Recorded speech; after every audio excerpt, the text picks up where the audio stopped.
You're standing at the service counter, the kid behind it just slid a piece of paper across to you. $4,000, new engine or close to it. And your truck only has 180,000 miles on it. You feel your stomach drop. You reach for your wallet because what choice do you have? Stop. Put the wallet away.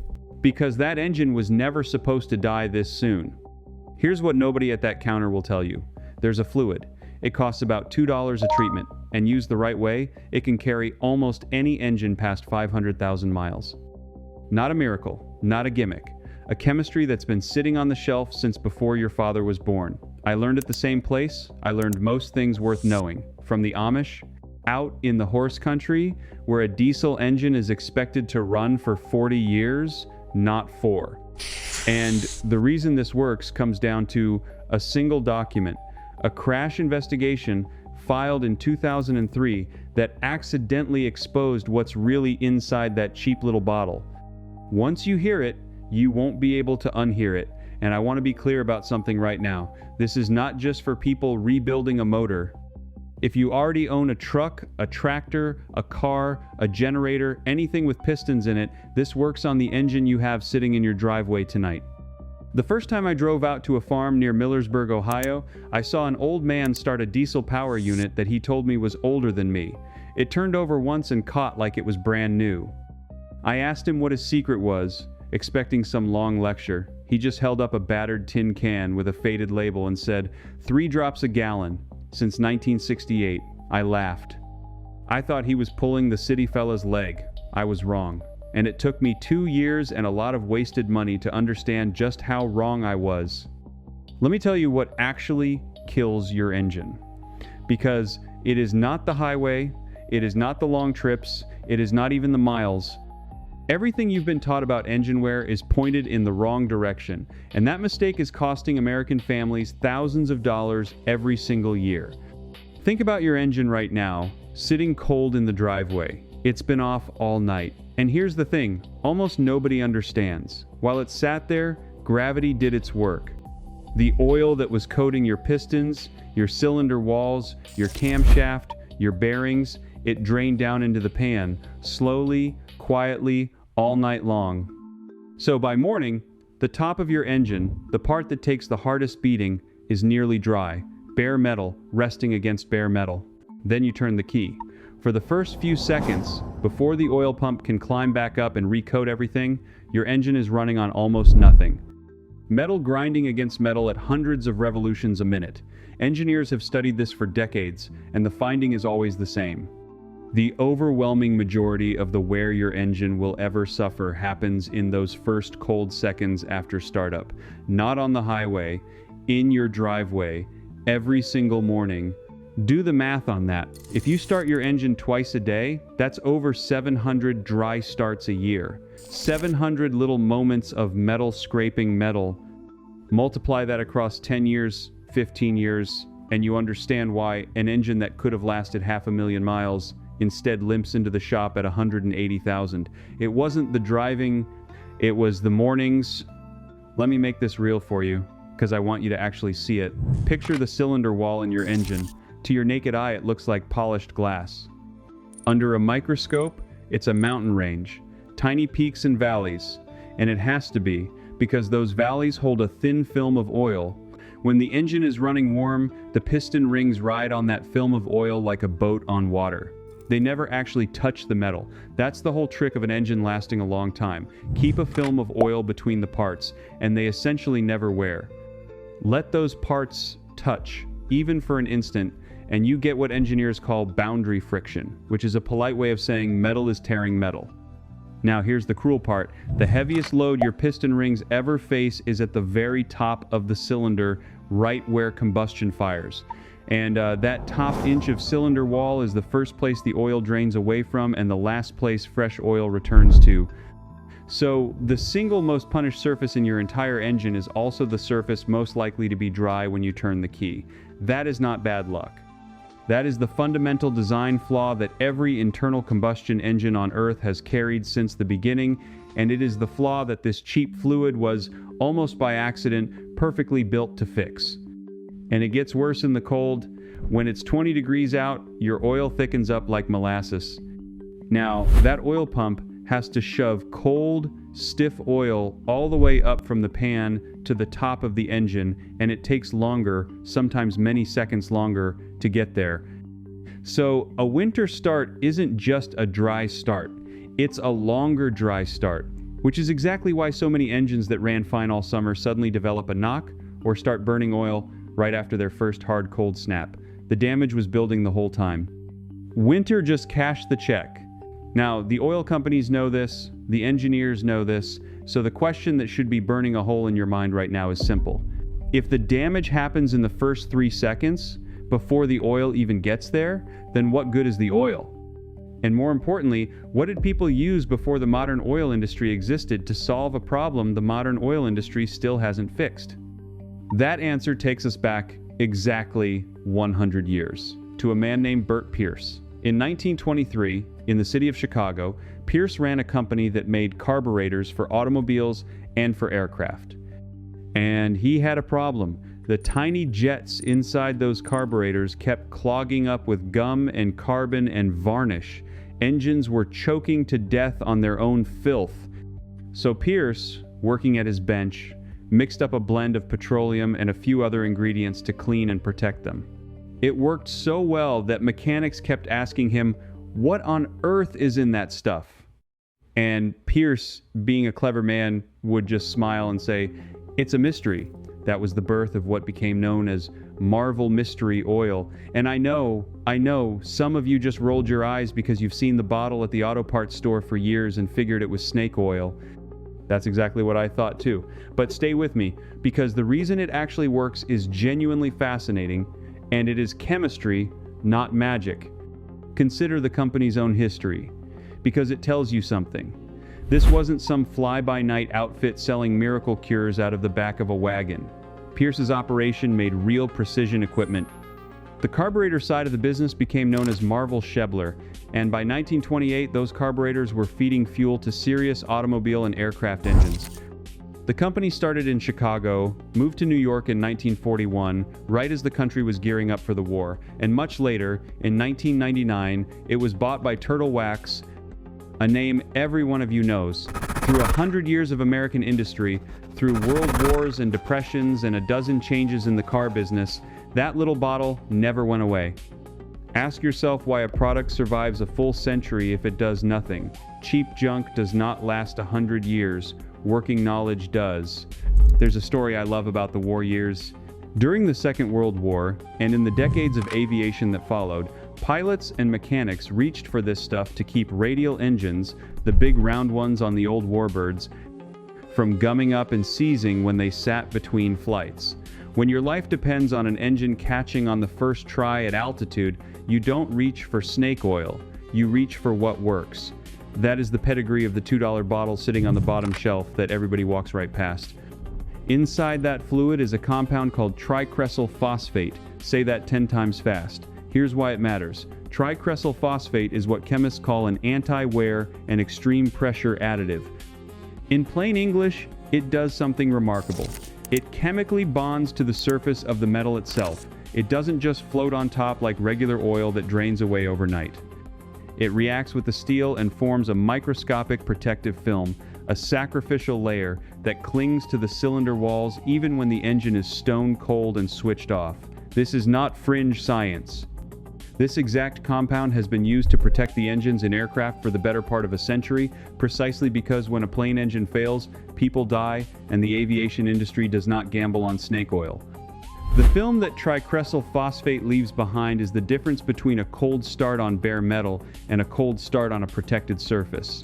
It is, quite literally, armor for the exact 3 seconds that destroy your engine. Now, the Amish families I spent time with in Lancaster County didn't know the chemistry. They didn't need to. They knew the result. In communities that run diesel engines for their milk coolers, their air compressors, their hydraulic systems, their generators, an engine is a serious investment that has to last a generation. And these are people who do not throw money away. When they found a $2 fluid that let a diesel run for 40 years, they didn't write a paper about it. They just quietly kept using it decade after decade, while the rest of us traded our trucks in every 5 years and told ourselves that was just the cost of living. Let me paint you the picture, because until you've stood in one of these workshops, it doesn't fully land. The Amish don't run the electric off the grid the way you and I do, so a great deal of their power comes from a single diesel engine sitting in a small building they call the engine house. That one motor might charge the batteries, run the compressed air that powers their tools, and drive the pump that cools the milk that pays the family's bills. If that engine dies, the whole operation stops. There is no calling a tow truck, there is no financing a new one on credit next Tuesday, so they treat that engine the way their grandfathers treated a good draft horse. You feed it right, you protect it, and it works for you your whole life. I watched a man in Holmes County pull the valve cover off a diesel that had, by his own record, run more than 20,000 hours. For those of you who don't speak engine, 20,000 hours of runtime is the rough equivalent of well over 500,000, even 1,000,000 miles on a highway truck. And the inside of that engine was clean, not sludged, not caked, not varnished, clean, honey-colored metal. He tapped it with his finger and said, "It never starts dry." That was it. 4 words. It never starts dry. It took me a long time to understand that those 4 words are the entire secret of this whole video. And here's what struck me hardest. These families weren't hoarding this like a secret. They'd tell anybody who asked. The knowledge wasn't hidden by them. It was hidden from the rest of us by an industry and a marketplace that makes far more money selling you a new engine than selling you a $2 bottle that keeps the old one alive. And this is exactly why I put together everything I've been shown out there. What you're hearing right now is one single thread pulled from a much larger tapestry. I've spent years collecting these formulas, and I gathered them into a 3-volume set called The Complete Field Vault, the full buried archive of Amish home and workshop systems, the heating tricks, the cooling methods, the root cellar pantry formulas, the pest control, the off-grid setups, and yes, the engine and fuel secrets like this one. There's a special limited time offer on it right now. It's linked down in the description, and you'll see the QR code on your screen. And I only mention it because knowledge like this was quietly taken from regular families, and I think it's time we took it back. Now, let me get back to the part they really don't want you thinking about. Because here is where the story turns, and here is where I started to get angry. You might be wondering, if this stuff has been around since 1923, and if the chemistry genuinely works, then why has almost nobody heard of using it this way? Why did the fluid that protects 500,000-mile engines get pushed to the bottom shelf and treated like a joke? The answer is not an accident. Somebody benefited from you not knowing. Let's start with the fuel itself. If you drive a diesel, listen closely, because this one change quietly cost truckers and farmers a fortune.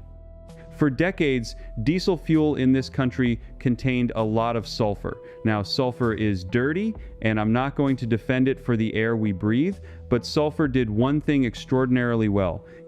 It made the fuel slippery. That natural lubricity protected your injection pump and your injectors, the most expensive parts of a diesel, every time the engine ran. Then came the rule. Beginning in 2006, the fuel was changed. The sulfur was stripped out, dropping from as much as 5,000 parts per million down to just 15. On paper, that's cleaner air and fine, but nobody stood at the pump and told the American farmer what he had just lost. The fuel that used to protect his $10,000 injection pump was now bone dry. Overnight, without a single word of warning, the everyday diesel became far harder on the very parts that cost the most to replace. And the solution, the thing that puts the slipperiness right back into the fuel for pennies a tank, was the same kind of fluid the Amish had been quietly dripping into their tanks for generations. Let me put a real number on the danger, because it's staggering. On a lot of modern diesels, that fuel injection system, the high-pressure pump and the injectors it feeds, is lubricated by nothing but the fuel itself. There is no separate oil for it. So when the fuel lost its slipperiness, those precision parts started wearing on dry, dead fuel, and replacing a high-pressure injection pump and a full set of injectors on a modern diesel can run you anywhere from $4,000 to $8,000 once the labor is in.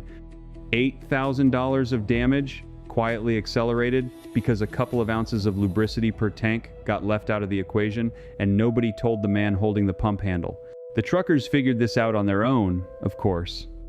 For years, plenty of old-timers have poured a little two-stroke oil or a shot of an upper cylinder lubricant into every tank for exactly this reason, and they'll tell you their pumps outlast everybody else's. They weren't being cheap, they were being smart, they were replacing what the refinery took out, but the fuel's only half of it. The oil got gutted too. For years, motor oil contained a healthy dose of an anti-wear compound built around zinc. The mechanics call it zinc, or by its initials that sound like a mouthful, but the point is simple. It plated the metal and protected it, especially in older engines with flat camshafts, the kind millions of you still have in your barns and driveways. Then, to protect the catalytic converters on new cars, the amount of that zinc protection allowed in ordinary oil was steadily cut back. Good for the emissions equipment on a brand new car. Quietly terrible for the old reliable engine you actually own and want to keep. And I want you to understand just how real that one is, because it caught a lot of good people off guard. There are folks all over this country who rebuilt a classic engine, a beautiful old V8, dropped in a fresh camshaft, filled it with modern name brand oil, and watched that brand new camshaft grind itself flat within a few thousand miles, not because they did anything wrong, because the zinc that camshaft was designed around had been quietly reduced in the oil they trusted. Whole clubs of restorers learned this the hard, expensive way. And what did the smart ones start doing?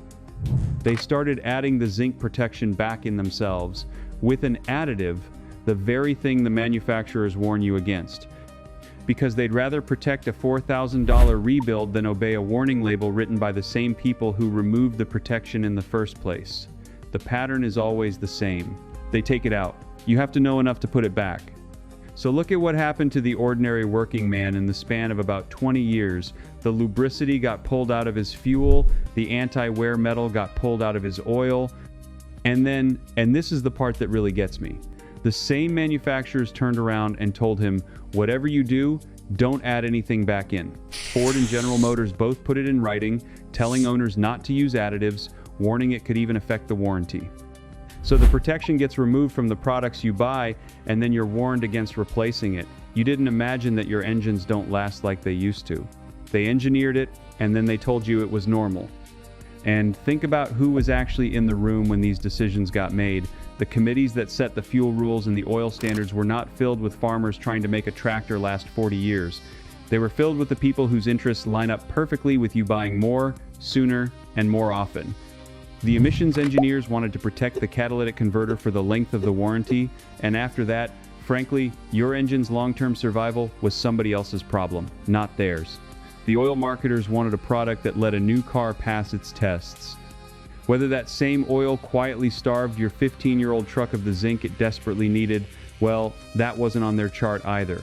So the protection got engineered out one small decision at a time, each one defensible on its own, each one with a reasonable sounding explanation, and the sum total was an entire generation of engines that wear out faster than the engines your father drove. And I want to be fair here, cleaner air is a real good, and I'm not against it, but nobody, not once, stood in front of the American working man and said, by the way, we just pulled the protection out of your fuel and your oil, and here is the $2 thing you can add back in to make up for it. That silence was the choice. That silence is the whole game. That is how a $2 fix disappears. Not with a ban, not with a dramatic cover-up, just with a quiet warning label and a shrug, while the parts counter kept ringing up $4,000 repairs. Somebody funded the studies, somebody wrote the guidance, and it sure wasn't the farmer who needed his tractor to last 40 years. Now, if you already own an old truck with a couple 100,000 miles on it, or a tired car, or a generator that's seen better days, and you're thinking this only helps people breaking in a fresh engine, stay with me, because this next part is specifically for you, and it does not require a mechanic, a shop, a lift, or a single special tool. You can do it this weekend in your own driveway with your own two hands. Here is the practical method, the one I was shown and the one I now use on every engine I own. There are two places you put the fluid, and they do two different jobs. The first place is the fuel tank. Every time you fill up, you add a small measure of the fluid to the fuel, roughly 2 to 4 ounces for a typical tank, And if you drive a diesel, this is the step you do not skip. That fluid travels with the fuel through your injection pump and your injectors, coating them, keeping them slippery, replacing exactly the lubricity that got stripped out back in 2006. It also cleans as it goes, dissolving the gum and varnish that chokes injectors and intake valves, the same job Bert Pierce designed it to do on carburetors 100 years ago. An old diesel man near New Holland told me he'd never replaced an injector in his life, and he'd been dripping this in his tank since before I was driving. The second place is the oil. When you do your oil change, before you pour in the fresh oil, you add a modest measure of the fluid into the crankcase, usually around 4 ounces, and let it circulate with your regular oil. This is the part that fights the cold start killer. That anti-wear film we talked about now has a constant supply, bonding to your cylinder walls and your bearings so that when you turn the key on a freezing January morning, the metal is not bare. It's armored. You've taken the single most destructive event in your engine's life and you've softened the blow every single morning for pennies. Now let me speak directly to those of you with a high mileage engine that already has some sludge in it, because your case is a little different and this matters. If your engine has 150,000 hard miles on it and it's never seen anything but cheap oil, that engine has years of varnish and gum built up inside it. And some of that gunk is actually plugging small leaks and gaps right now. So you do not want to dump in a huge dose all at once and blast all that sludge loose in a single weekend. Start gentle, use a small measure at first, a couple of ounces in the oil, let it clean slowly over 2 or 3 oil changes. Let it loosen the deposits a little at a time so your filter can catch them instead of a big chunk plugging an oil passage. Slow and steady wakes a tired engine back up. Impatience can hurt it. The Amish approach to everything is patience, and this is no different. And a word of plain honesty, because I am not here to sell you a fairy tale, this is not going to unbreak a rod that's already knocking or reseal a head gasket that's already blown. It cannot undo damage that's already done. What it does is stop the slow, invisible wear that is happening right now, today, in an engine that still runs fine.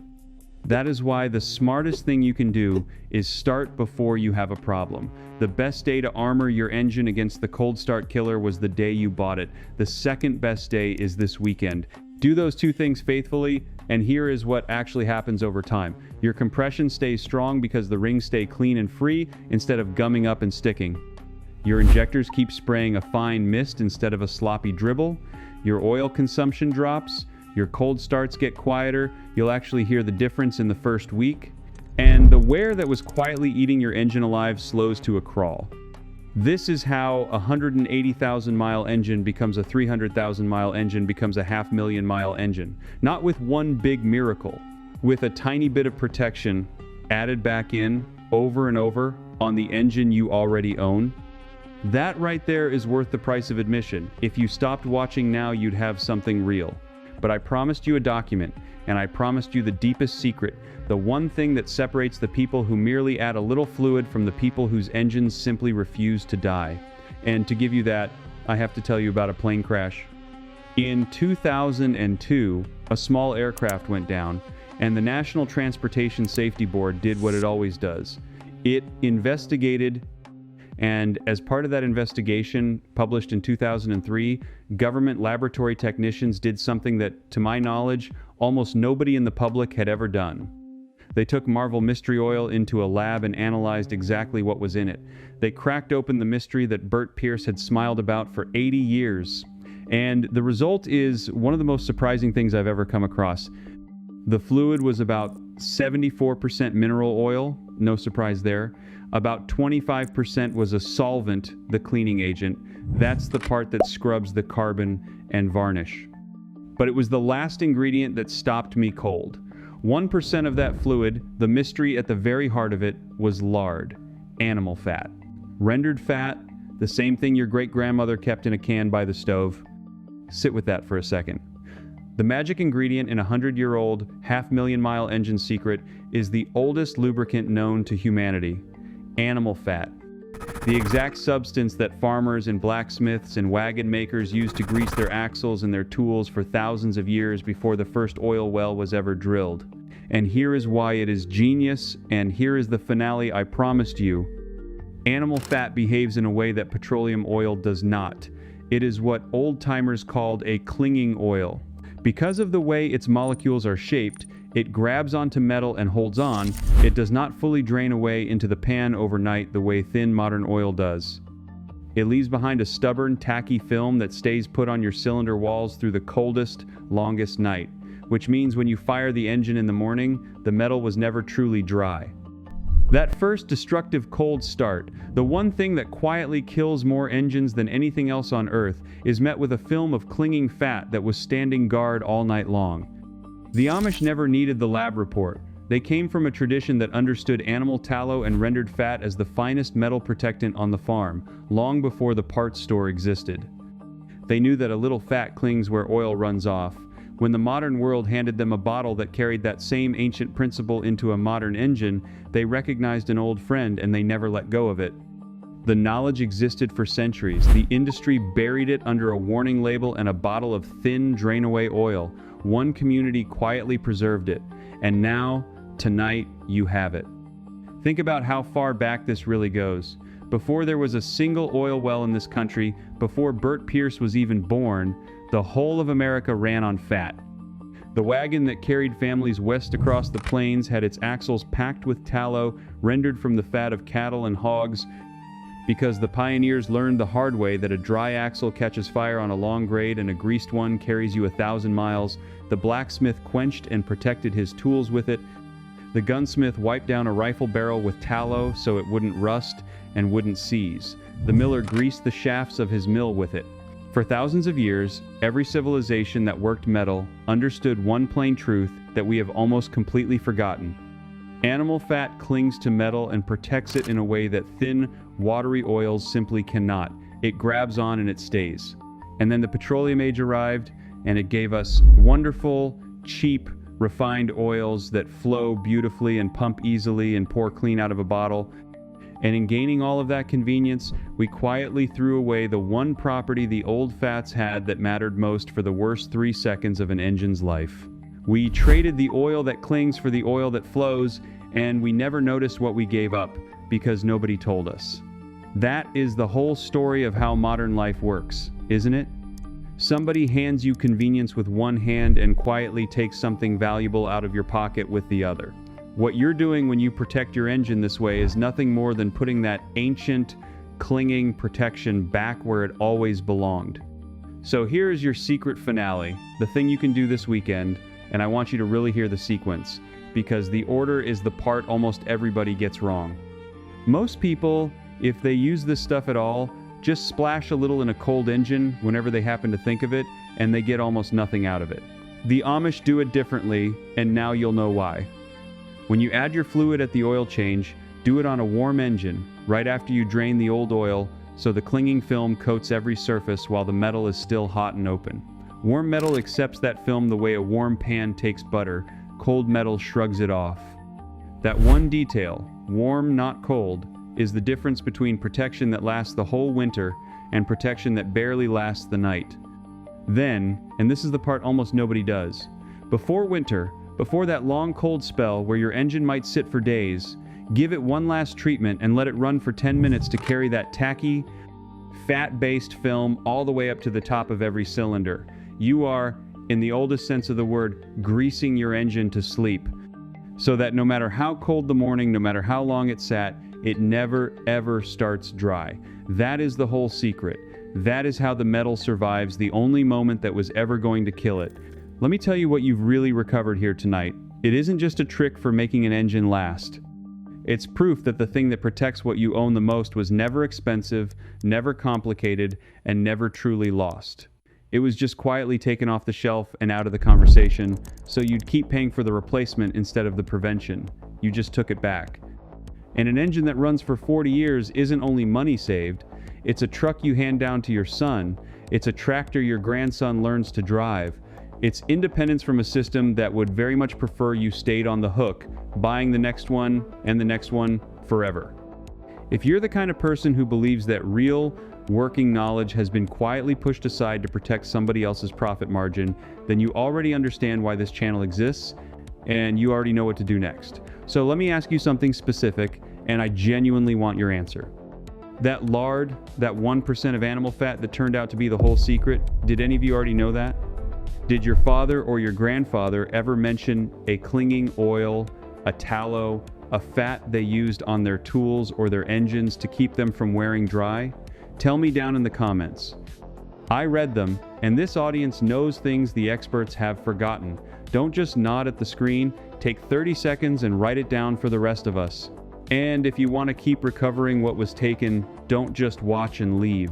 Subscribe and stand with the people who are pulling this old knowledge back out of the dark, one buried formula at a time. Because next time, I'm going to show you the traditional way the Amish keep a root cellar at a steady 50 degrees straight through August with no electricity, no compressor, and no power bill at all. It's simpler than the engine trick, it's older than this country, and once you see it, you'll wonder how we ever forgot it. So do those two small things this weekend, tell a friend who owns an old truck, and I'll see you on the next one.